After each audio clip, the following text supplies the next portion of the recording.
नैना, यह क्या पागलपन है? तुम आज दीपावली के दिन घर छोड़कर क्यों जा रही हो? नैना के पति मनोज ने आश्चर्य से पूछा। वह अभी अभी मां के कमरे से बाहर आया था तो उसने नैना के हाथ में सूटकेस देखा जिसे लेकर वह घर से बाहर निकल रही थी।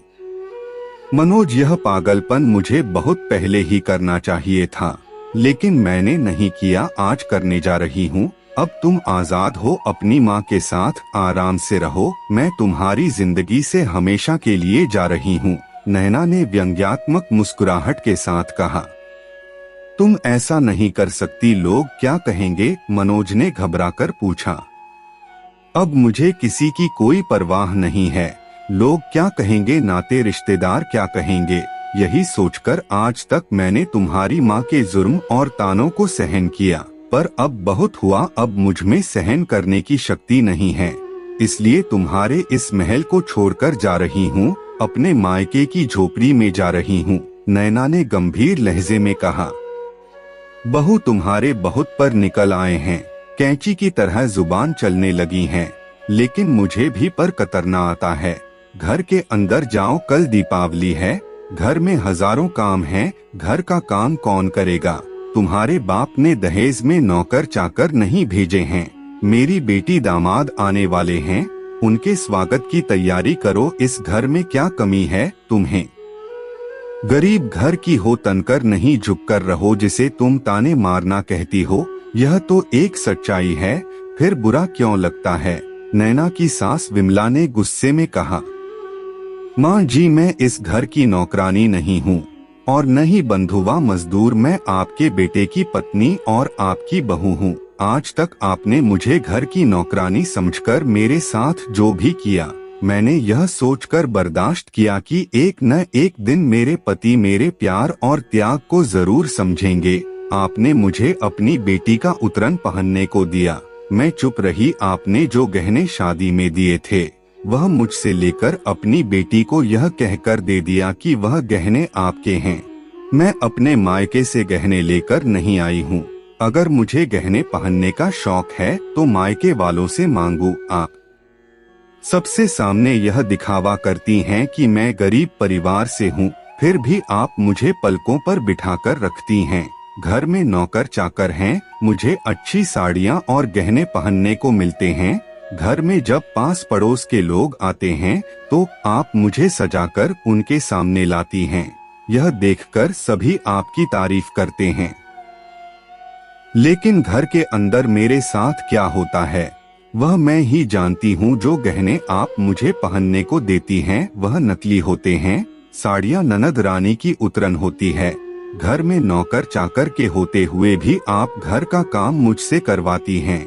आपका मानना है कि गरीब घर की लड़की को ज्यादा सुख सुविधाएं अगर मिल जाएं तो वह सर पर चढ़ जाती है, इसलिए उसे दबाकर रखना चाहिए। आपका बेटा सब कुछ देखता है और खामोश रहता है। अगर वह मेरी तरफ से कुछ बोलेगा तो माँ की नजरों में जोरू का गुलाम बन जाएगा। शादी को 3 साल हो गए, आपने अभी तक मुझे मायके एक दिन के लिए भी नहीं भेजा है। यहाँ तक कि भाई दूज पर भी आप नहीं जाने देती। आप हर वक्त मुझे गरीब घर की कहकर अपमानित करती रहती हैं। मैं गरीब घर की हूँ, यह बात आप जानती थी, फिर आपने गरीब घर की बेटी से अपने बेटे की शादी क्यों की? ले आती किसी अमीर खानदान की लड़की। नैना ने गुस्से में अपनी सास से कहा। तुम माँ का अपमान कर रही हो नैना, मनोज ने चिल्लाकर कहा। जब आपकी माँ मेरा अपमान करती है तब आप खामोश क्यों रहते हैं पतिदेव जी? नैना ने व्यंग्यात्मक लहजे में पूछा। वह मेरी माँ है, मैं उनको कुछ नहीं कह सकता, मुझे यह संस्कार नहीं मिला है, मनोज ने गुस्से में कहा। पतिदेव जी, आपकी माँ ने बहुत अच्छे संस्कार आपको दिए हैं। उन्होंने आपको यह तो सिखाया कि माँ की किसी बात का भी विरोध नहीं करना चाहिए, लेकिन साथ में आपको यह भी सिखाया कि पत्नी को बात बात पर अपमानित करना चाहिए। यह बहुत अच्छा संस्कार आपकी माँ ने दिया है आपको। तभी तो आज जब आपकी माँ ने आपसे कहा कि नैना शायद बांझ है, 3 साल शादी को हो गए हैं, अभी तक वह माँ नहीं बनी, इसलिए तुम दूसरी शादी अपनी बहन की ननद से कर लो। तो माँ के संस्कार के कारण आपने उनकी यह बात भी मान ली, क्योंकि आप तो एक संस्कारी बेटे हैं। लेकिन मैं इतनी संस्कारी नहीं हूँ, इसलिए यह घर छोड़कर जा रही हूँ। आपकी बहन आपकी होने वाली पत्नी को लेकर आज आ रही है। मैं इतनी महान नहीं हूँ कि मैं अपनी सौतन का स्वागत आरती का थाल सजाकर करूँ। आपकी दौलतमंद आपका घर आपको मुबारक हो। काश आप एक अच्छे बेटे की तरह एक अच्छे पति भी होते, नैना ने व्यंग से कहा और अपना सूटकेस उठाकर घर के बाहर जाने लगी। तभी एक कठोर आवाज सुनाई दी जो उसके ससुर की थी। बहू, तुम यह घर छोड़कर कहीं नहीं जाओगी। यह घर छोड़कर आज तुम्हारी सास जाएगी। मैंने इस घर की सारी जिम्मेदारी इन्हें सौंप दी, यह सोचकर कि यह सबके साथ न्याय करेंगी। मैं दूसरे शहर में रहकर नौकरी करता रहा और खुश था कि मेरी पत्नी ने मेरे घर को अच्छी तरह संभाला है। लेकिन मैं नहीं जानता था कि मेरी पत्नी औरत के नाम पर कलंक है। इसने घर की लक्ष्मी को नौकरानी बना दिया। उसे उतरन पहनाती हैं, असली गहने खुद पहनती हैं और बहू को नकली गहने पहनने को देती हैं।